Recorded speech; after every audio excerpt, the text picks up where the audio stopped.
నమస్కారం. జీవనరేఖ కార్యక్రమానికి స్వాగతం. ఫ్లేక్ సోరియాసిస్ అంటే ఏంటి? పాల్మర్ ప్లాంటర్ సోరియాసిస్ అంటే ఏంటి?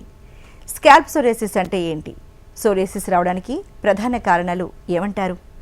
ఆయుర్వేద వివరణ కపిల్ ఆయుర్వేద చికిత్సాలయ నుంచి డాక్టర్ దివి గారు మనతో పాటు ఉన్నారు. వారిని అడిగి మరిన్ని సందేహాలను నివృత్తి చేసుకుందాం.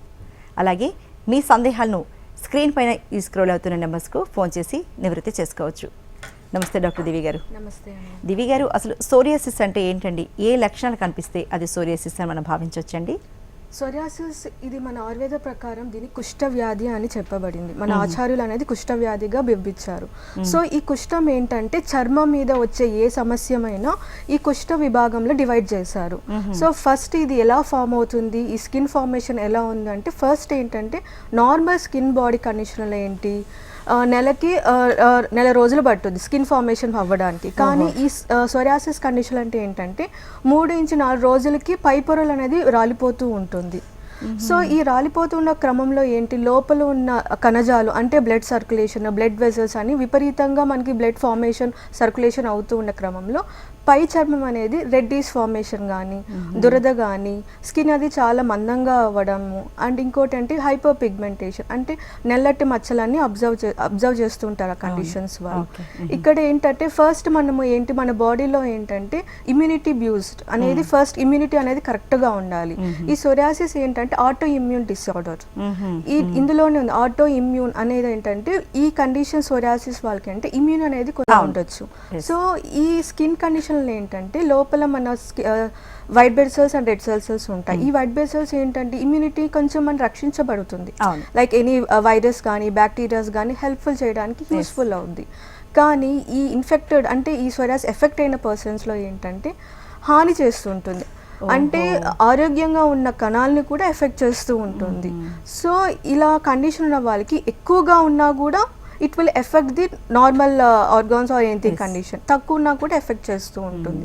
దాంతో బ్లడ్ సర్క్యులేషన్ అనేది ఎఫెక్ట్ అయ్యి రక్త శుద్ధి కాకుండా దుశుద్ధి అవుద్ది.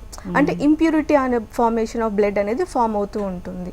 సో ఎక్స్టర్నల్ లేయర్స్లో మనం ఈజీగా అబ్జర్వ్ చేయాలి. లైక్ ఎక్స్ట్రీమ్ డ్రైనెస్ ఉండొచ్చు, కొందరికి ఎక్స్ట్రీమ్ ఇచ్చింగ్ అనేది ఫామ్ అవుతుంటుంది. సో ఓన్లీ వాళ్ళు ఏంటంటే ఎక్స్టర్నల్ ఫ్యాక్టర్స్ వల్ల ఏమైనా అవుతుందని they will go for any external application like moisturiser కానీ ఆర్ ఎటోపిక్ క్రీమ్స్ కానీ అప్లై చేస్తూ ఉంటారు. బట్ మనం చూసుకోవాల్సింది ఇంటర్నల్గా ఏమైనా విశుద్ధి అంటే దుష్టికరమైన రక్తం అనేది ఉండగలుగుతుంది. ఓకే, చాలా చక్కగా తెలియజేశారండి. అయితే ఫ్లాక్ సోరియాసిస్ అనేది చాలా సాధారణంగా అందరిలో కనిపిస్తూ ఉంటుంది. అంటే ఇది మరి దీని ముఖ్య లక్షణాలు ఏంటండి? ఎస్ ఈ బ్లాక్ సోరియాసిస్ మన ఆయుర్వేదంలో ఏంటంటే క్షుద్ర కుష్ఠం అండర్ కేటగిరీలో డివైడ్ చేశారు. అంటే మన ఆయుర్వేద ప్రకారం ఏంటంటే మహాకుష్ఠం క్షుద్ర కుష్ఠం డివైడ్ చేశారు. మహాకుష్ఠం అంటే క్రోనిక్ కండిషన్, క్షుద్ర కుష్ఠం కొంచెం minor condition. Easy initial stage వచ్చినప్పుడు క్యూరబుల్ అయ్యే కండిషన్స్ని మనం ఈ ప్లాక్యూ సోరియాసిస్ అంటారు. మన నార్మల్ కండిషన్లో ఏంటి దీన్ని సోరియాసిస్ వల్గారిస్ అని కూడా అంటారు. సో నార్మల్ ఇక్కడున్న సొసైటీలో ఈజీగా పలికేది సోరియాసిస్ వల్గారిస్. సో వీళ్ళ కండిషన్లో ఏంటంటే పైన చర్మాలం అంటే పుప్పులుగా రావడము లేదా చర్మం అనేది చాలా మందంగా ఫామ్ అవ్వడము అండ్ మెయిన్లీ వాళ్ళకి ఏంటంటే వెనక భాగంలో ఎక్కువ డ్రైనెస్ అనిపించడము అండ్ మోచేతులు మోకాల్లో ఎక్కువ డ్రైనెస్, అక్కడ ఎక్కువ స్కిన్ అనేది చాలా మందంగా ఫామ్ అవుతూ ఉంటుంది. ఈ క్రమంలో ఏంటంటే లోపల రక్తం అనేది ఇంప్యూరిటీగా ఉంటుంది, దుష్టికరంగా ఉంటుంది. అండ్ ఆల్సో మన ఆయుర్వేద ప్రకారం ఏంటి వాత పిత్త కఫ అంటే మీరు ఇప్పుడు చెప్తున్నట్టుగా అది ఒకేసారి స్టార్ట్ అవుతుందా? అంటే మోచేతుల్లో ముందు స్టార్ట్ అవుతుంది అన్నారు కదా, అది అక్కడ వచ్చి అలా అలా క్రమంగా బాడీ అంతా వెళ్తుంది అంటారు. ఎలా దివి గారు? ఎస్ ఇదేంటంటే ఫస్ట్ ఓన్లీ మోచేతులు మోకాలనే కాదు, ఇఫ్ ఎనీ అదర్ బాడీ ఏ క్రమంలో అయినా డ్రైనెస్ అనేది ఫస్ట్ ఫార్మేషన్ గా ఉంటుంది. నార్మల్గా డ్రైనెస్సే కాబట్టి దే గో ఇంటర్నల్ అంటే ఇంట్లో ఉన్న ఆయిల్స్ కానీ అప్లై చేస్తూ ఉంటారు. బట్ అది అప్లై చేసినా అగైన్ రికరెన్స్గా డ్రైనెస్ కనిపించే కొద్దీ వాళ్ళు go for any specific area. ఎక్కువ ఈ కండిషన్ ఏంటంటే మోచేతులు మోకాలు ఫస్ట్ అబ్జర్వ్ చేసుకోవాల్సింది. అక్కడ ఏంటంటే డ్రైనెస్తో పాటు స్కిన్ అనేది మందంగా ఫామ్ అవుతుంది. ఈ మందంగా ఫామ్ అవ్వడం ఏంటి లోపల ఇంటర్నల్గా మన ఆయుర్వేద ప్రకారం 3 దోషాస్ ట్రిగర్ ఫ్యాక్టర్స్ ఉంటుంది. మనకి బ్యాలెన్స్గా ఉంటేనే మనకి ఇలాంటి ఎక్స్టర్నల్ ఫ్యాక్టర్స్ కనపడదు. సో ఇలాంటి వాళ్ళకి ఏంటంటే వాతం అండ్ కఫం అనేది ఎక్కువగా ఉంటుంది. వాత దోషం అండ్ కఫ దోషం. వాత దోషం అంటే ఏమంటే ఎక్స్ట్రీమ్గా వాళ్ళకి మందంగా ఫామ్ అవ్వడము, స్కిన్ అనేది మందంగా ఫామ్ అవ్వడం. కఫ దోషం ఏమంటే డ్రైనెస్, ఎక్కువ పై పొరలు అన్ని డ్రైగా ఫామ్ అవ్వడం. ఈ రెండు దోషాస్ ట్రీట్మెంట్ మన ప్రోటోకాల్ చేసుకొని మనము ఆ కండిషన్ ఇంటర్నల్గా ఎలా ఇస్తామో అబ్జర్వ్ చేస్తూ ఉంటాము. అది కాకుండా వాళ్ళకి వాత కఫ కాకుండా పిత్తం అనేది కూడా మనకి ట్రిగర్ ఫ్యాక్టర్స్. ఓకే, ఇంటర్నల్ గా హీట్ పెరిగే కొద్దీ ఎక్స్టర్నల్ గా కూడా will have some burning sensation, scales form అవడం అంటే కట్స్ ఫామ్ అవ్వడం అబ్జర్వ్ చేస్తుంటారు ఈ సోరియాసిస్ వల్గారిస్ లో. సో మనం మేజర్ గా మనం అబ్జర్వ్ చేయాల్సింది అంటే రక్త శుద్ధి. ఫస్ట్ ఇంటర్నల్ గా అనేది శుద్ధి చేసుకోవాలి. ఇంటర్నల్ గా శుద్ధి చేసుకున్న తర్వాత ఎక్స్టర్నల్ గా we can go for it. Okay, మరి ఈ శుద్ధి అనేది మన కపిల్ ఆయుర్వేదాలో ఎలా చేస్తారు? ఇది వయసుని బట్టి ఉంటుందా లేకపోతే జెండర్ని బట్టి ఉంటుందా, ఎలా చెప్తారు? ఎస్, ఇది ఈ సోరియాసిస్ వల్గారిస్ ఏజ్ ప్రకారంగా అయితే రాదు. ఇఫ్ కొందరికి ఏంటంటే చిన్నప్పటి నుంచే వచ్చేయచ్చు. లైక్ ఎలా అంటే వాళ్ళకి మోచేతులు ఎక్కువ డ్రైనెస్, మరి కానీ స్కిన్ అనేది మందంగా ఉండదు, కానీ డ్రైనెస్ అనేది రికరెంట్ గా ఫామ్ అవుతూ ఉంటుంది. నాట్ బేస్డ్ ఆన్ సీజన్స్ కానీ వెదర్ కానీ ఫుడ్ వెదర్ కానీ అని కాకుండా స్కిన్ అనేది కొంచెం డ్రైనెస్ గా ఫామ్ అవుతుంది. ఇక్కడ మన హాస్పిటల్ ఏంటంటే first when they have come to in, మనం ఏంటంటే ఫస్ట్ వాళ్ళ లైఫ్ స్టైల్ ఏంటని మనకు అనుకుంటాం. So any skin condition, any other condition మనం చూడాల్సింది ఫుడ్ హ్యాబిట్స్. కొన్ని బాడీకి కొన్ని ఫుడ్ కొంచెం కరెక్ట్ గా ఫామ్ అవుతూ ఉంటుంది. It may trigger out. So food life style ఎలా ఉంది మనం హిస్టరీ తీసుకొని కొన్ని పదార్థాలని మనం అవాయిడ్ చేస్తూ ఉంటాం. దాంతో పాటు కొందరికి ఎనిమిక్ కండిషన్ ఉంటుంది. రక్తం అనేది తక్కువ ఉన్నా కూడా రక్తంలో విశుద్ధి అవుద్ది, ఇంప్యూరిటీ అవుతుంది. సో మనం రక్తాన్ని పెంచాలి ఫస్ట్. సో ఎనిమిక్ కండిషన్లో రక్తాన్ని పెంచి దాంతోపాటు ఇంప్యూరిటీ, రక్త శుద్ధికరమైన ఆహారం కానీ రక్త శుద్ధికరమైన ఇంటర్నల్ మెడికేషన్ కానీ మనం ప్రిస్క్రైబ్ చేస్తూ ఉంటాం. ఇఫ్ అది ఇనిషియల్ కాకుండా క్రోనిక్ కండిషన్గా వచ్చిందంటే విల్ గో ఫర్ డిటాక్సిఫికేషన్, అంటే విరైచనం. లోపల ఇన్బ్యాలెన్స్గా ఉన్న, అంటే ముందు మనం చెప్పాం కదా వాత పిత్త కఫ, ఈ ఎనీ అదర్ దోషాస్ ఇన్బ్యాలెన్స్గా ఉన్న క్రమంలో ఈ డిటాక్సిఫికేషన్ మనం ప్రిఫర్ చేస్తాం. సో దానివల్ల ఏంటి, దోషంలో ఉన్న ఇన్బ్యాలెన్స్ అనేది బ్యాలెన్స్ చేస్తాం. సో లోపల ఇన్బ్యాలెన్స్ అనేదంతా మనము ఆమ దోషం కొంచెం తగ్గించి కొంచెం వమనం ద్వారా అయినా విరేచనం ద్వారా అయినా పంపిస్తూ ఉంటాం. వమనం ఏంటంటే వామిటింగ్ ద్వారా. వెన్ కఫ దోషం అనేది ఎక్కువగా ఉన్న క్రమంలో will prefer the vamanam procedure చేస్తాం. If the patient has any pittam condition or vata condition will go for virechanam process. Okay, బాగుందండి. అయితే పాల్మర్ ప్లాంటర్ సోరియాసిస్ అంటే ఏంటి? అంటే ఇది సాధారణంగా మనకి చేతులపైన పాదాలపైన వస్తూ ఉంటుంది కదండి, మరి దీని ప్రధాన లక్షణాలు ఏంటి దివ్య గారు? ఎస్, ఈ పాల్మర్ సోరియాసిస్ ఏంటంటే ఎక్కువ మనకు మోచేతులు అండ్ ఇప్పుడు ముందు చెప్పిన మోచేతులు, ఇందులో ఏంటంటే ఓన్లీ పామ్స్ అండ్ అరిపాదాలు, అరిచేతులు అండ్ అరిపాదాలు మెయిన్ ఇక్కడే వాళ్ళు అబ్జర్వ్ చేస్తారు. ఎక్కువ అందరూ ఇంట్లో ఉన్న వర్క్ హోంవర్క్ అంటే ఇంట్లో పనిచేసే వాళ్ళకి ఏంటంటే ఎక్కువ వాటర్ లో లింక్ అప్ ఉంటారు. సో వాళ్ళకి ఓన్లీ ఈ వాటర్ లో ఉండడం వల్లే మనకి అరిపాదాలు అరిచేతులు ఇలా అయ్యిందని అబ్జర్వ్ చేస్తారు. అంటే ఏంటి, ఏమవుతాయి అంటే ఇందులో ఏంటంటే అరిచేతుల్లో ఏంటంటే స్కేల్స్ లాగా ఫామ్ అవుతుంది. ఎక్కువ డ్రైనెస్ అనేది అరిచేతుల్లోనే కనిపిస్తూ ఉంటుంది. కొందరికి ఏంటంటే మంట అనేది కూడా వస్తూ ఉంటుంది, ఎందుకంటే స్కేల్స్ ఉండడం వల్ల మంట దురద రావడం అనిపిస్తూ ఉంటుంది. దీంతో పాటు ఏంటంటే మెయిన్లీ ఇక్కడ అరిచేతులు అరిపాదాల్లో ఏంటంటే వాళ్ళ హిస్టరీలో ఏంటంటే డయాబెటిక్ కండిషన్ అయితే హిస్టరీ ఉంది. ఓకే దివి గారు, మరి దీని గురించి మరింతగా మీ నుంచి తెలుసుకునే ముందు ఒక కాల్ చూద్దామండి హైదరాబాద్ నుంచి. హలో అండి సరిత గారు. హలో సరిత గారు, నమస్తే అండి. హలో హలో చెప్పండి. నమస్తే అండి, డాక్టర్ దివ్య గారు ఉన్నారు. చెప్పండి, మీ సందేహం ఏంటో అడగండి. సోరియాసిస్ కి సంబంధించి అడుగుతారా? అడుగుతాను. మాట్లాడండి. చెప్పండి. నమస్తే మేడం. నమస్తే అండి, చెప్పండి మేడం. ఇక్కడ కళ్ళ పైన లిడ్ పైన ఇట్లా డ్రైనెస్ వస్తుంది, అది సోరియాసిస్ అంటారా? ఎక్కడుంది? ఇప్పుడు కళ్ళు అంటే మన లిడ్ పైన, ఐ లిడ్ పైన. ఓకే, ఎప్పటి నుంచి అబ్జర్వ్ చేస్తున్నారండి? దగ్గర 3-4 years నుంచి డ్రై అవుతుంది, పోతుంది, నల్లగా అవుతుంది. ఓకే, స్పెసిఫిక్ సీజన్ వరకు ఏమైనా అబ్జర్వ్ చేస్తున్నారా ఇది? అంటే వింటర్ లో కొంచెం ఎక్కువ వస్తుంది, కానీ దగ్గర 3-4 years నుంచి రావడం పోవడం, ఏదైనా పెట్టుకుంటే పోతుంది. ఓకే, దురద లాంటిది ఉన్నాయా అండి? దురద ఏం లేదండి, జస్ట్ డ్రై అవుతుంది, నల్లగా అవుతుంది. ఓకే, కాస్మెటిక్స్ లాంటిది ఏమైనా యూజ్ చేస్తుంటారా మీరు? అది ఒకసారి డాక్టర్ దగ్గరికి వెళ్తే చిన్న క్రీమ్ వేసి పెట్టారు, అది పోయింది, మళ్ళీ మళ్ళీ వస్తుందండి. ఇట్లా 3 years బ్యాక్ వెళ్ళాను, మళ్ళీ మళ్ళీ వస్తుంది. ఓకే, మీరు ఏమైనా కాస్మెటిక్స్ లాంటిది అప్లై చేస్తుంటారా? అదే అండి, ఇప్పుడు మనము ఫెయిర్ అండ్ లవ్లీ ఉంటుంది కదా, అదొకటే, ఇంకేం లేదు. ఓకే, మస్కారాస్ లాంటిది ఏమైనా యూస్ చేస్తూ ఉంటారా మీరు? ఏం లేదు. ఏమీ లేదు కదా. ఏం ఫస్ట్ లేదు మేడం. ఓకే, దీనివల్ల ఏంటంటే ఎక్స్టర్నల్గా మనం కాకుండా ఇంటర్నల్గా క్యూర్ చేసుకోవాలండి. మీకు చెప్పండి వేడి పదార్థాలు లాంటిది ఏమైనా ఉన్నా కూడా ఇంటర్నల్గా వేడి పదార్థాలు మనం తీసుకున్నా లేదా రక్త శుద్ధి కాకున్నా కూడా మనకి ఈ ఐలిడ్స్ దగ్గర మనకి ఈ డ్రైనెస్ అని అనిపిస్తూ ఉంటుంది. ఒకసారి మీరు మన హాస్పిటల్కి వచ్చి కన్సల్ట్ అవ్వండి. ఒకసారి చూసాక ఎలాంటి టాపికల్స్కి అయినా లేదా ఇంటర్నల్ మెడికేషన్స్ అయినా మీకు హెల్ప్ఫుల్గా చేస్తామండి. ఓకే అండి, మనం పాల్మర్ ప్లాంటర్ సోరియాసిస్ గురించి మాట్లాడుకుంటున్నాం దివ్య గారు. యా, ఇక్కడ ఏంటంటే అరిచేతుల అరిపాదాల్లో ఏంటంటే ఎక్కువ పగుళ్ళు చూస్తూ ఉంటారు అండ్ ఎక్కువ డ్రైనెస్ అనిపిస్తూ ఉంటుంది. కొందరికి ఏంటంటే మంట కూడా విపరీతంగా ఉంటుంది, దురద అనేది ఎక్కువ ఉంటుంది. ఇక్కడ ఏంటంటే ఫస్ట్ వాళ్ళు ఇంటర్నల్ గా దోషాస్ లో పిత్తం అండ్ కఫం అనేది ఎక్కువ ఉంటుంది. ముందు మనం చెప్పుకునే దాంతో సోరియాసిస్ వల్గారిస్ లో ఏంటంటే వాతం అండ్ కఫం అనేది ఎక్కువ ఉంటుంది. ఇందులో ఏంటంటే పిత్తం అండ్ కఫం అనేది ఎక్కువ ఉంటుంది. పిత్తం అనేది ట్రిగర్ ఫ్యాక్టర్ ఆఫ్ అగ్ని. అవును, అంటే అగ్ని అలానే మనకి మంట అనేది ఎక్కువ అనిపిస్తూ ఉంటుంది. సో ఇక్కడ మన వాళ్ళ పేషెంట్స్ ఏమని అబ్జర్వ్ చేయాలంటే శీతాహారం మనం అబ్జర్వ్ చేసుకోవాలి. ఎక్కువ మన శీతాహారం తీసుకోవాలి అండ్ ఎక్స్టర్నల్ గా టాపికల్స్ అనేది అప్లై శీతాహారం అంటే ఏంటండి? అంటే కూల్ ఆహారాలైనా మనం తీసుకోవాలి. ఎక్కువ వేడి పదార్థాలు కాకుండా చల్ల పదార్థాలు అనేది అబ్జర్వ్ చేసుకుంటూ ఉండాలి మనం. ఓకే, అంటే ఒంటికి చలువ చేసే పదార్థాలు తీసుకోవాలి. అయితే మనకి ఇంకా సోరియాసిస్ లో స్కాల్ప్ సోరియాసిస్ కూడా చాలా మందికి కనిపిస్తూ ఉంటుంది. మరి దీని ప్రధాన లక్షణాలు ఏంటండి? ఎప్పుడైతే మనకి స్కాల్ప్ కి సోరియాసిస్ వస్తుందని భావించవచ్చు దివ్య గారు? ఎస్, ఫస్ట్ స్కాల్ప్ సోరియాసిస్ కాకుండా కొందరు ఫస్ట్ డాండ్రఫ్ అనే లైట్ తీసుకుంటారు. సో ఫస్ట్ ఈ డాండ్రఫ్ కి స్కాల్ప్ సోరియాసిస్ డిఫరెన్స్ ఏంటో మనం చెప్పుకోవాలి.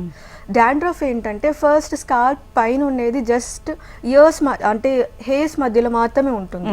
కానీ ఈ స్కాల్ప్ సోరియాసిస్ ఏంటంటే స్కాల్ప్ మీద ఉన్న స్కిన్ కి అతుక్కొని ఉంటుంది. ఓకే, సో ఇందులో స్కాల్ప్ లో ఏంటంటే స్కేస్ లాగా రావడము, పెచ్చులుగా రావడం, పట్టులుగా రావడం అవన్నీ అబ్జర్వ్ చేయాలి. ఇంకోటి ఏంటంటే ఇక్కడ స్కాల్ప్ సోరియాసిస్ లో ఫస్ట్ మనం ఇండికేట్ అంటే ఇయర్స్ బ్యాక్. ఇండికేషన్ ఏంటి, ఫస్ట్ ఇయర్ వెనకాల ఏమైనా ఫామ్ అవుతుందా, అంటే థిక్నెస్ ఆఫ్ స్కిన్ అనేది ఉందా, లేదా దురద అనేది ఇయర్స్ వెనకాలైనా అబ్జర్వ్ చేస్తున్నారా, ఇవన్నీ చూసుకోవాల్సి వస్తుంది.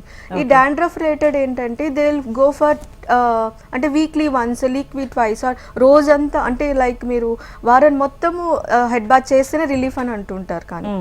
కానీ ఈ స్కాల్ప్ సోరియాసిస్ అంటే ఏంటంటే ఫస్ట్ 2 days వీక్లీ ట్వైస్ చేసినా కూడా they will feel some relax for it. ఇలా డిఫరెన్స్ మనం అబ్జర్వ్ చేసుకోవాలి. అంటే కొంతమందిలో డాండ్రఫ్ మీరు చెప్పినట్టుగా అలా పొట్లుగా రాలేదు కూడా కొంతమందిలో కనిపిస్తూ ఉంటుంది. ఆ రెండింటికి ఎలా అండి, ఎవరికి వాళ్ళే ఇది నాది డాండ్రఫ్ కాదు సోరియాసిస్ అని మీరు చెప్పినట్టు చెవి వెనక భాగం కాకుండా ఇంకేమేమి లక్షణాలు ఉంటాయి? అది ఎస్, ఇక్కడ ఏంటంటే స్కాల్ప్ మీద ఏంటంటే మందంగా స్కిన్ ఫామ్ అవుద్ది. ఆ స్కిన్ ఫామ్ అయ్యేది స్కాల్ప్ సోరియాసిస్. డాండ్రఫ్ కి స్కిన్ ఆ స్కాల్ప్ కి స్కిన్ కి అటాచ్ ఉండదు. ఆ రెండు డిఫరెన్స్ మనం అబ్జర్వ్ చేసుకోవాలి అంతే. మరి దానికైతే మరి కపిల ఆయుర్వేదాలు ఎలాంటి చికిత్స ఉంది? ఎందుకంటే చాలా మంది చిన్న పిల్లల నుంచి కూడా చూస్తూ ఉంటాం సోరియాసిస్ అన్నది. ఇక్కడ ఏంటంటే స్కాల్ప్ సోరియాసిస్ లో ఏంటంటే మన ఆయుర్వేద ప్రకారం ఏంటి అంటే తక్రధార అని మేజర్ ప్రోటోకాల్ అనేది ఇంప్లిమెంట్ చేశారు. ఇది ఏంటంటే మెడికేటెడ్ బటర్ మిల్క్. ఈ మెడికేటెడ్ బటర్ మిల్క్ ఏంటంటే స్టీమ్ ద్వారా, స్టీమ్ అంటే స్కాల్ప్ మీద మనం పోస్తూ ఉంటాము. దీని వల్ల ఏంటంటే మెడికేటెడ్ హర్బ్స్ రిలేటెడ్ చేసుకొని ఆ medicated butter milk scalp area apply చేయడం వల్ల పైన దోషాస్ అంటే పైన doshas and external virus bacterias, కొందరికి ఏంటంటే సెబేషియస్ గ్లాండ్స్ అంటే స్వెట్టింగ్ కండిషన్ అనేది తక్కువ ఉంటుంది, కొంచెం ఎక్కువ ఉంటుంది. సో ఈ ప్రొసీజర్ వల్ల కొంచెం మనం ఇంపార్టెన్స్ అనేది కొంచెం పెంచవచ్చు మనం ఈ ప్రొసీజర్ వల్ల. ఇది కాకుండా మనం ఇంటర్నల్ ద్వారా కూడా ఇవ్వచ్చు. లైక్ ఎలా ఇంటర్నల్ రక్త శుద్ధి, ఏ స్కిన్ కండిషన్ అయినా రక్త శుద్ధి చేసుకోవాల్సి వస్తుంది. అందుకాకుండా we can go for detoxification condition. Detoxification ఏంటంటే వమనం, విరేచనం. ఒకటి విరేచనం ద్వారా అంటే మోషన్ ద్వారా పంపించడం, అండ్ ఇంకో ఈ విరేచనం ద్వారా ముందు చేయాల్సింది అంటే స్నేహపానం చేయాల్సి వస్తుంది. ఈ స్నేహపానం ఏంటంటే మెడికేటెడ్ ఘృతం, గీ అనేది మనం ఇస్తూ ఉంటాం. సో ఇదేంటి డోసేజ్ అనేది వ్యారీ అవుతుంది. ఫస్ట్ డే అనేది 30 ml, నెక్స్ట్ డే 40 ml అనేది చేంజ్ అవుతూ ఉంటుంది. ఈ ఘృతం అనేది ఎందుకంటే లోపల ఉన్న డ్రైనెస్, అందరూ మనం బయట ఉండే డ్రైనెస్ మనం అబ్జర్వ్ చేస్తాం, ఇంటర్నల్ కూడా we have the dryness. So అది కొంచెం స్నిగ్ధం అవ్వడానికి will go for it. Okay. అయితే దివ్య గారు సాధారణంగా సోరియాసిస్ అంటే మనం మీరు చెప్తున్నట్టుగా మనం చూస్తున్నట్టుగా చాలా మందికి అంటే శరీరం మీద పొట్లుగా రాలడం, లేకపోతే తలలో డాండ్రఫ్ ఉండడం, కొంతమందికి స్కిన్ చాలా అంటే చూస్తే తెలిసిపోతుంది చాలా మందంగా ఉండడం, ఎర్రగా అయిపోవడం, వాళ్ళు వాళ్ళ అంటే అనారోగ్యంతో పాటు అంటే ఫిజికల్ అపియరెన్స్ కూడా చాలా బాధపడుతూ ఉంటారు, బయటికి వెళ్ళడానికి కూడా ఇబ్బంది పడుతూ ఉంటారు. మరి అలాంటి వాళ్ళకి కపిల్ ఆయుర్వేదాలో ఎలాంటి చికిత్స విధానాలు ఇస్తున్నారు, ఎలాంటి ప్రోటోకాల్ ఉందండి దివ్య గారు? ఎస్, ఈ స్కిన్ కండిషన్ వాళ్ళు వచ్చిన వాళ్ళకి ఖచ్చితంగా స్ట్రెస్ అనేది ఖచ్చితంగా ఉంటుంది. ఎందుకంటే వాళ్ళు సోషియాలిటీగా ఎలా అన్నా కూడా they will feel some insecurity go forward. So ఇక్కడ ఏంటంటే ఫస్ట్ మన హాస్పిటల్లో ఏంటంటే స్ట్రెస్ రిలేటెడ్ ఫ్యాక్టర్స్లో శిరోధార అనేది ఇంప్లిమెంట్ చేస్తాం. నాట్ ఓన్లీ మనకి స్కిన్ ఎక్స్టర్నల్గా కాదు, ఇంటర్నల్గా కాదు, ఇంటర్నల్గా will go for the stress రిలీఫర్. ఇది స్ట్రెస్ ఎక్కువ ఉన్నా కూడా ట్రిగర్ అయ్యే కండిషన్ ఇది. సో దీంతో మనము ఈ డిటాక్సిఫికేషన్తో పాటు శిరోధార కూడా మనం ఇంప్లిమెంట్ చేస్తూ ఉంటాం. ఈ శిరోధార ఏంటంటే తైలధార లాగా, లైక్ మెడికేటెడ్ ఆయిల్ అనేది స్కాల్ప్ రీజియన్ లో మనం అప్లై చేయడం వల్ల స్ట్రెస్ అనేది తగ్గుతూ ఉంటుంది. సో స్ట్రెస్ తగ్గడం వల్ల లోపల ఇంటర్నల్ దోషాస్ అంటే ఇంబ్యాలెన్స్ ఆఫ్ దోషాస్ కూడా బ్యాలెన్స్ అవుతూ ఉంటుంది మనకి. సో ఈ అడిషనల్ గా మనం శిరోధార అనేది ఇంప్లిమెంట్ చేస్తాం మన ట్రీట్మెంట్ ప్రోటోకాల్. అయితే దివ్య గారు కొంతమంది ఏంటంటే ఆ సోరియాసిసే కదా ఏముందని కొంతమంది నెగ్లెక్ట్ చేస్తుంటారు. ఇలా వీటిని నెగ్లెక్ట్ చేస్తే ఇంటర్నల్ ఆర్గాన్స్ కూడా మరింత ప్రమాదంలో పడే అవకాశాలు ఏమైనా ఉన్నాయంటారండి? ఎస్, ఖచ్చితంగా అండి. ఇక్కడ మనం సోరియాసిస్ అనేది లింక్డ్ అప్ విత్ రక్తం అనేది ప్యూరిఫై అవ్వాల్సింది లివర్ మనం ప్యూరిఫై ఉంటే కరెక్ట్ ఫంక్షనింగ్ ఉంటేనే will go for other any treatments అయినా చూసుకోవాల్సి వస్తుంది. సో మేము నెగ్లెక్ట్ చేసుకుంటూ అంటే అపత్యం పాటించుకోకుండా జస్ట్ ఎక్స్టర్నల్ అప్లికేషన్స్ వరకు వెళ్తూ ఉంటే ఇంటర్నల్గా మన లివర్ అనేది ఎఫెక్ట్ అవుతూ ఉంటుంది. సో లివర్ ఎఫెక్ట్ అవ్వకుండా ఉండాలంటే we have to go for any purification of రక్తం తీసుకోవాలి and purification of any food related conditions అనేది మనం అబ్జర్వ్ చేసుకు ఉండాలి. దాంతోపాటు లైఫ్ స్టైల్ అనేది ఖచ్చితంగా ఉండాలి. నాట్ ఈ స్కిన్ కండిషన్ కాదు, ఎనీ అదర్ కండిషన్లో కూడా లైఫ్ స్టైల్ అనేది కరెక్ట్గా ఉండాలి. ఈ లైఫ్ స్టైల్ బేస్ చేసుకొని మనకి ఈ స్కిన్ అనేది క్లియర్ అవుతుందా లేదా అనేది చూసుకోవచ్చు. అంటే మీరు చెప్తున్నారు దీనికి సోరియాసిస్కి ప్రధాన కారణం వాతం, పిత్తం, కఫం, ఇవి చాలా బ్యాలెన్స్డ్గా ఉండాలి బాడీలోనని. అంటే మరి అటువంటిప్పుడు ఎలాంటి కండిషన్స్ వచ్చినా సరే మనం వాతం, పిత్త, కఫం మనకు బాగున్నాయని తెలుసుకోవాలంటే మీ ఆయుర్వేద చికిత్సలో రావాలా లేకపోతే ఏంటండి, ఎలా తెలుసుకోవచ్చు? ఎస్, మన హాస్పిటల్లో we can come for it. ఇక్కడ ఏంటంటే మన బాడీలో వాత, పిత్త, కఫ అని 3 దోషాస్ ఉంటాయి. వాతం అనేది కొంచెం ఎక్కువ హైపర్గా ఉంటారు మనుషులు. హైపర్గా ఉండే కొద్దీ వాళ్ళకి ఎక్కువ క్రేవింగ్స్ అనేది ఇంటేక్ ఎక్కువ. సో ఆ క్రేవింగ్స్ వల్ల లైఫ్ స్టైల్ అనేది డిస్టర్బ్ అవుతూ ఉంటుంది. పిత్తం ఏంటంటే హీట్ రిలేటెడ్ ఫ్యాక్టర్స్ ఎక్కువ బాడీ ఎక్స్ట్రీమ్ ఉమెన్ కండిషన్లో ఏంటంటే హార్మోనల్స్ అనేది కొంచెం పీక్స్ లెవెల్లో అవుతుంది. Monthly periods, monthly menstrual cycle అప్పుడు మనకి పీక్స్ అనేది అవుతూ ఉంటుంది. సో దాని రిలేటెడ్గా అగ్ని అనేది మందంగా ఫామ్ అయ్యి ఎక్కువ బాడీ అనేది ఎక్కువ హీట్ ప్రొడ్యూస్ అవుతూ ఉంటుంది. దీని ప్రకారం ఏంటంటే ఔషధాస్ అనేది ఉష్ణ ఔషధాస్ కాకుండా శీత ఔషధాస్ ప్రిఫర్ చేస్తూ ఉంటుంది. ఎందుకంటే ఉష్ణం తగ్గించడానికి, హీట్ తగ్గించడానికి. అండ్ ఆల్సో కఫం అనేది డ్రైనెస్, ఎక్కువ డ్రైగా ఉంటుంది. కొందరికి అంటే ఒబేస్ కండిషన్ స్కిన్ రిలేటెడ్ చూసుకుంటే స్కిన్ అనేది చాలా మందంగా అవుతుంది కఫం రిలేటెడ్ ఫ్యాక్టర్స్లో చూసుకుంటే. సో దీనికి ఏంటంటే ఒబేస్ కండిషన్లో వచ్చినా కూడా మన హాస్పిటల్ ఏంటంటే ఉద్వర్తనం ప్రొసీజర్స్ కానీ obese condition related treatment protocols కానీ కూడా మనం ప్రిస్క్రైబ్ చేస్తూ ఉంటాం. ఓకే అండి. అయితే జనరల్గా ఇంగ్లీష్ మందుల విషయానికి సోరియాసిస్కి చాలామంది ఏదైనా కనిపిస్తే ముందు అక్కడికి వెళ్తారు. వెళ్ళగానే అంటే అక్కడ స్టెరాయిడ్స్ వాడకం ఎక్కువగా ఉంటుంది, దానివల్ల ఇబ్బంది పడుతూ ఉంటాం, లైఫ్ లాంగ్ వాడుతున్నప్పుడు బాగానే ఉంటుంది, కొన్ని రోజుల తర్వాత మళ్ళీ అది వస్తూ ఉంటుందని చెప్తుంటారు. మరి మనకి ఇక్కడ ఆయుర్వేదంలో ఎలా ఉండదండి? లేదు, అక్కడ మన అలోపతి సైడ్ ఏంటంటే స్టెరాయిడ్స్ ఇస్తారు కాదనట్లేదు. బట్ మన ఉన్న అందరూ ప్రజలు ఉన్న లైఫ్ స్టైల్ ఏంటంటే వెళ్ళామా జస్ట్ టాపికల్ అప్లికేషన్ చేసుకున్నా అంటే లైట్ తీసుకుంటారు. బట్ మన ఆయుర్వేద ప్రకారం మన హాస్పిటల్లో ఏంటంటే ఫస్ట్ డిటాక్సిఫికేషన్ చేస్తాం. ఇంటర్నల్గా ఏ దోషాస్ అయినా ఇన్బ్యాలెన్స్ ఉన్నా క్లియర్ అవుట్ చేస్తాం. ఈ క్లియర్ అవుట్ చేయడం వల్లే సగం ప్రాబ్లం అనేది మనం క్లియర్ చేసినట్టే అది. సో ఇంటర్నల్గా will go for panchakarma therapies అంటే వమనం, విరేచనం, నస్యం రిలేటెడ్ కండిషన్ అండ్ వస్తీలో మన 2 టైప్స్ ఉంటాయి, ఆయిల్ రిలేటెడ్ ఎనిమా అండ్ కషాయం రిలేటెడ్ ఎనిమా అనేది.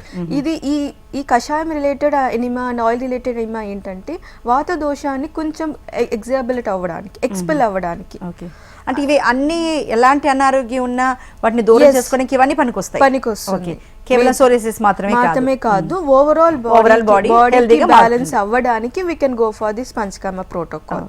అండ్ ఆల్సో అడిషనల్ గా వీళ్ళు వర్క్ ప్రెషర్ లో ఉండి స్ట్రెస్ రిలేటెడ్ ఫ్యాక్టర్ కాబట్టి శిరోధార కూడా will have the additional treatment protocol లో మనం యాడ్ చేస్తూ ఉంటాం. ఓకే, మరి ఈ ప్రోటోకాల్ ఇవన్నీ పట్టడానికి అంటే ఎన్ని సిట్టింగ్స్ అవసరం అవుతాయి, ఎంత సమయం గడపాల్సి ఉంటుంది, వాటి గురించి చెప్తారా దివి గారు? ఎస్ కొన్ని కండిషన్స్ కి కొన్ని సిట్టింగ్స్ అవసరం ఉంటాయి. మోస్ట్లీ 7 days, కొందరికి 7 days అవ్వచ్చు, కొందరికి 14 days. అంటే కంటిన్యూగా చేస్తారా? కంటిన్యూస్ గా సిట్టింగ్స్ అయితే ఉండాలి. ఎందుకంటే ఫస్ట్ 7 days, 14 days లేకపోతే 21 days ఉంటుంది ప్రోటోకాల్ లో మనకి. ఈ కంటిన్యూస్ ప్రోటోకాల్ ఎందుకంటే ఫస్ట్ అభ్యంగం ఇస్తాం. ఎక్స్టర్నల్ గా అభ్యంగం ఇచ్చడం వల్ల ఎక్స్టర్నల్ గా ఇంటర్నల్ గా ఏంటి బ్లడ్ సర్క్యులేట్ అవుద్ది. మెడికేటెడ్ ఆయిల్ ఇవ్వడం వల్ల బ్లడ్ సర్క్యులేట్ అవుద్ది. సో అభ్యంగం ద్వారా క్లియర్ అవుతుంది. క్లియర్ అయిన వల్ల బ్లడ్ సర్క్యులేట్ వల్ల లోపల ఇంటర్నల్ గా బ్లాకేజ్ ఉన్న ఛానల్స్ క్లియర్ అవుట్ అవుతుంది. సో అభ్యంగం అయిపోయింది. నెక్స్ట్ ఏంటి, మనము స్నేహపానం లాంటి రిలేటెడ్ ఫ్యాక్టర్స్ ఇస్తూ ఉంటాం. లైక్ మెడికేటెడ్ ఘృతం ఇస్తాం మనము. లైక్ ఈచ్ డే డోసేజ్ అని వేరీ అవుద్ది. కొందరికి 30 ml అంటే బాడీ కండిషన్ బట్టి, బాడీ ప్రకృతి బేస్ చేసుకొని మన డోసేజ్ అని వేరీ అవుతుంది. సో ఈ ఘృతం ఏంటంటే ఇంటర్నల్ స్నిగ్ధతం ఇస్తుంది. సో లోపల ఉన్న ఆమదోషాస్ అంటే ఇన్బ్యాలెన్స్ ఉన్న అగ్నిని అండ్ ఇంప్రాపర్టీ, ఇంటాక్సిటీ అంటే కోలన్ రీజియన్ అయినా ఇంటెస్టైనల్ రీజియన్ అయినా ఆమదోషానికి తీసుకురావటం. సో అవన్నీ ఒక దోష తీసుకుని వచ్చి after that we go for the విరేచనమైన వమనమైన we can go for it. So intestine నుంచి మనం కంవర్ట్ విరేచనం ద్వారా పంపించాలి. టాక్సిటీ అనేది బయట రావాలి. అవును, అంతే కదా, విష పదార్థాలని బయట రావాలి కాబట్టి end of the day will go for the virechanam process. If condition ఏంది వాత ప్రకోప వాళ్ళకి ఎక్కువ ఉన్న వాళ్ళకి, కొందరికి ఏంటి కఫ ప్రకోప ఎక్కువ ఉన్న వాళ్ళకి మనం ప్రిఫర్ చేస్తాం. అంటే వామిటింగ్స్ ద్వారా వేగాస్ పట్టి మనము ఎలాంటి కండిషన్ అంటే ఎంత టాక్సిసిటీ మనకి వచ్చింది అని అబ్జర్వ్ చేసి ఆఫ్టర్ ఈ పంచకర్మ అయిన తర్వాత will give for internal medication. అదొక 1 month మెడికేషన్ ద్వారా ఇస్తూ ఉంటాం. అయితే మరి సోరియాసిస్ ఉండేటప్పుడు ఎలాంటి ఆహార పదార్థాలకి దూరంగా ఉండాలి, అలాగే అంటే వాళ్ళ లైఫ్ స్టైల్ ఎండ్లోకి వెళ్ళడం కానీ లేకపోతే వాళ్ళ ఇతర విధానాలు కానీ ఎలా ఉంటే బాగుంటుంది అంటారు దివి గారు? ఎస్ ఈ స్కిన్ రిలేటెడ్ కండిషన్స్ ఏంటంటే ఫస్ట్ లైఫ్ స్టైల్ చూసుకోవాలి. లైఫ్ స్టైల్ అంటే ఫుడ్, ఆహార విహారాలు ఏంటి చూసుకోవాలి. పథ్యం ఏంటంటే ఫస్ట్ వీళ్ళకి సిట్రస్ రిలేటెడ్ అనేది చాలా తగ్గించుకోవాలి. ఇలాంటి స్కిన్ రిలేటెడ్ వారికి విటమిన్ సి అనేది సఫిషియెంట్ గానే ఉంటుంది. వెన్ యూ టేక్ ఎక్కువ ఉండే కొద్ది పొంగుద్ది. సో పొంగిది మన స్కిన్ రిలేటెడ్ లోనే మన ఎక్స్టర్నల్ గా కనిపిస్తుంది. So citrus related food items like fruits గానీ, వెజిటేబుల్స్ గానీ, పుల్లటి పదార్థాలు గానీ చింతపండు అవాయిడ్ చేయకూడదు, అవాయిడ్ చేయాలి, పూర్తిగా అవాయిడ్ చేయాలి. అండ్ మిల్క్ ప్రోడక్ట్స్ కూడా it may trigger factors.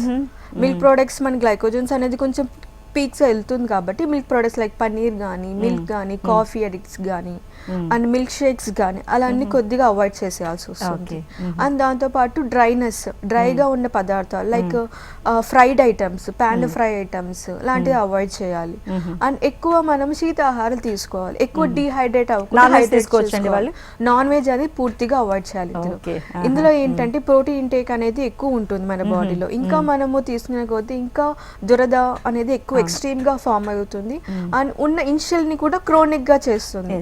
When you have ఇప్పుడు మెడికేషన్ అండర్ గాన్ ఉన్నా కూడా when you have intake of non veg it may trigger out. So initial లోనే మనం ఆహారం తగ్గిస్తూ మెడికేషన్ తీసుకుంటే మనకు అబ్జర్వ్ అయ్యడానికి ఈజీగా ఉంటుంది. అంటే నాన్ వెజ్ తినకూడదు అన్నారు, అలాగే పాల పదార్థాలు కూడా దూరంగా ఉంటే మంచిది అన్నారు, సిట్రస్ అయితే పూర్తిగా అవాయిడ్ చేయాలి, వైటమిన్ సి. అయితే ఇవన్నీ కేవలం చికిత్స తీసుకుంటున్నప్పుడు మాత్రమే అంటారా, లేకపోతే లైఫ్ లాంగ్ వాళ్ళు ఇంకా ఇదే ప్రోటోకాల్ అంటారు? నో ఇది కండిషన్ బట్టి మనం చెప్పగలం అండి. ఇనిషియల్ గా వచ్చిన వాళ్ళకి అంటే ఇంటర్నల్ మెడికేషన్ చేసే కొద్దీ, ప్రొసీజర్స్ చేసే కొద్దీ మనం ఈ ఆహారాన్ని కొంచెం అవాయిడ్ చేయమంటాం. ఈ అవాయిడ్ చేయడం కొద్దీ మెడిసిన్స్ అనేది అబ్జర్వ్ అవ్వడానికి కొంచెం టైం పడుతుంది. సో వెన్ అబ్జర్వ్ అయిపోయిన తర్వాత మెడికేషన్ అండర్గోన్ అయింది, ఒక 2 months 3 months it be cleared. కానీ మెడిసిన్స్తో కంట్రోల్ అయిపోయిన తర్వాత మెడిసిన్ స్టాప్ చేస్తారు. స్టాప్ చేసిన తర్వాత అగైన్ ముందు లైఫ్ స్టైల్ మన ప్రోటోకాల్ని చేసుకోవాల్సి again it may trigger out. So first again 2 months continue చేయాలి, సేమ్ లైఫ్ స్టైల్ అబ్జర్వ్ చేయాలి. మెడిసిన్ స్టాప్ చేసాము, ముందు లైఫ్ స్టైల్ కొద్దిగా అలవాటు చేసిన క్రమంలో వాళ్ళు అబ్జర్వ్ చేస్తారు ఏది ట్రిగర్ ఫ్యాక్టర్ వస్తుంది అని. దానికి టైం బట్టి చూసుకున్న తర్వాత అగైన్ ఒక 3 months మనం మెడికేషన్ తీసుకోవాల్సి ఓకే వస్తుంది. చాలా చక్కగా అన్ని తెలియజేస్తున్నారు. మరొకసారి ఫైనల్గా మరి ఈ సోరియాసిస్ విషయానికి వస్తే కపిల్ ఆయుర్వేద చికిత్సాలయంలో ఎలాంటి ప్రత్యేక చికిత్స విధానాలు ఉన్నాయి? ఎస్ ఇక్కడ మన హాస్పిటల్లో ఏంటంటే ఫస్ట్ ఇనిషియల్గా వచ్చిన వాళ్ళకి ఏంటి వచ్చిన ఫస్ట్ హిస్టరీ ఏంటి, లైఫ్ స్టైల్. ఫస్ట్ వాళ్ళు ఏంటి ఆ స్కిన్ కండిషన్ మనం అడగము, జస్ట్ వాళ్ళ లైఫ్ స్టైల్ ఏంటి, ప్రీవియస్గా వాళ్ళ హిస్టరీలో లైక్ ఫ్యామిలీ హిస్టరీ లాంటి రిలేటెడ్ కండిషన్స్ ఏమైనా ఉందా, ఫస్ట్ హిస్టరీ తీసుకొని ఫస్ట్ వాళ్ళు ఏంటంటే పథ్యంగా మనం మారుస్తాం. ఆహార విహారాలను ఎలాంటి తీసుకోవాలి, డైటీషియన్ లాంటి మనం will give suggestion for them. And again internal గా will go for the virechanam process. First imbalance ఉన్న దోషాస్ ని విరేచనం తీసుకొని ఆఫ్టర్ దట్ ఇంటర్నల్ మెడికేషన్ లాంటిది మనం ఇస్తూ ఉంటాం మనం. ఓకే, అయితే మరి ఇంకొకటి చెప్పండి దివ్య గారు, సోరియాసిస్ అనేది అంటే ఈ ఏజ్లో ఇలాంటి వాళ్ళకి వస్తుంది అనుకోవచ్చు, లేకపోతే ఇలా ఆహార విహారాలు ఉన్న వాళ్ళకి వస్తాయి అనుకోవచ్చా? అంటే మీ ఎక్స్పీరియన్స్లో మీరు ఎలా చూసారండి, ఎవరికైతే ఎక్కువగా ఇది వస్తుందని మీకు అనిపించిందండి? ఎస్ ఎక్కువ ఏంటంటే మేల్లోనే వచ్చింది, ఎందుకంటే they have the most stress than females. So stress related కూడా మనకి ట్రిగర్ ఫ్యాక్టర్స్ కనిపిస్తూ ఉంటుంది. అది కాకుండా they under gone the alcohol intake అనేది ఎక్కువ ఉంటుంది. సో ఈ ఆల్కహాల్ ఇంటేక్ వల్ల లివర్ అనేది ఇంప్యూర్ ఫంక్షనింగ్ ఆఫ్ అవుతుంది. లివరే మనకి ఏంటంటే బ్లడ్ అనేది ప్యూరిఫై అవుతుంది. సో ఆ బ్లడ్ అనేది ఇంప్యూరిటీ ఫామ్ అయ్యి మనకి ఎక్స్టర్నల్ గా ఇలాంటి లక్షణాలు అని అబ్జర్వ్ చేస్తూ ఉంటారు. అండ్ ఆల్సో కానీ కంపేర్ టు మేల్, ఫీమేల్లో ఏంటంటే హార్మోనల్స్ అనేది ఇన్బ్యాలెన్స్ అవుతుంది. సో ఈ హార్మోనల్స్ ఇన్బ్యాలెన్స్ వల్ల పిత్తం అనేది పెరిగే క్రమంలో చూస్తూ ఉంటాం. సో ఈ హార్మోన్స్ బ్యాలెన్స్ చేసుకుంటూ ఫీమేల్స్కి అయితే హార్మోన్స్ బ్యాలెన్స్ చేసుకుని ఇంటర్నల్ ఫుడ్ అనేది ఇంటేక్ అని కరెక్ట్గా చూసుకుంటూ ఉంటే కాసెస్ అనేది తక్కువ ఉంటుంది. ఓకే, రైట్ అండి. థ్యాంక్ యూ సో మచ్ దివ్య గారు. సోరియాసిస్కి సంబంధించి ఎలాంటి లక్షణాలు ఉంటాయి, ఎలాంటి చక్కటి చికిత్స విధానాలు ఉన్నాయి కపిల ఆయుర్వేదాలను తెలియజేసినందుకు ధన్యవాదాలండి. Thank you. మరి ఇది వాటి జీవనరేఖ కార్యక్రమంలో చూసాం కదా, కపిల్ ఆయుర్వేదాలో సోరియాసిస్కి ఎంత చక్కటి చికిత్స విధానాలు ఉన్నాయో. అయితే ఎప్పుడైనా చిన్న లక్షణం కనిపిస్తే వెంటనే దాన్ని పక్కన పెట్టేయకుండా వెంటనే చికిత్స తీసుకుంటే చిన్నదానితో తొందరగా పోతుంది, అది చెప్తున్నారు డాక్టర్ గారు. మరి ఇది ఇవాటి జీవనరేఖ కార్యక్రమం. మరో కార్యక్రమంతో మళ్ళీ కలుద్దాం. నమస్తే.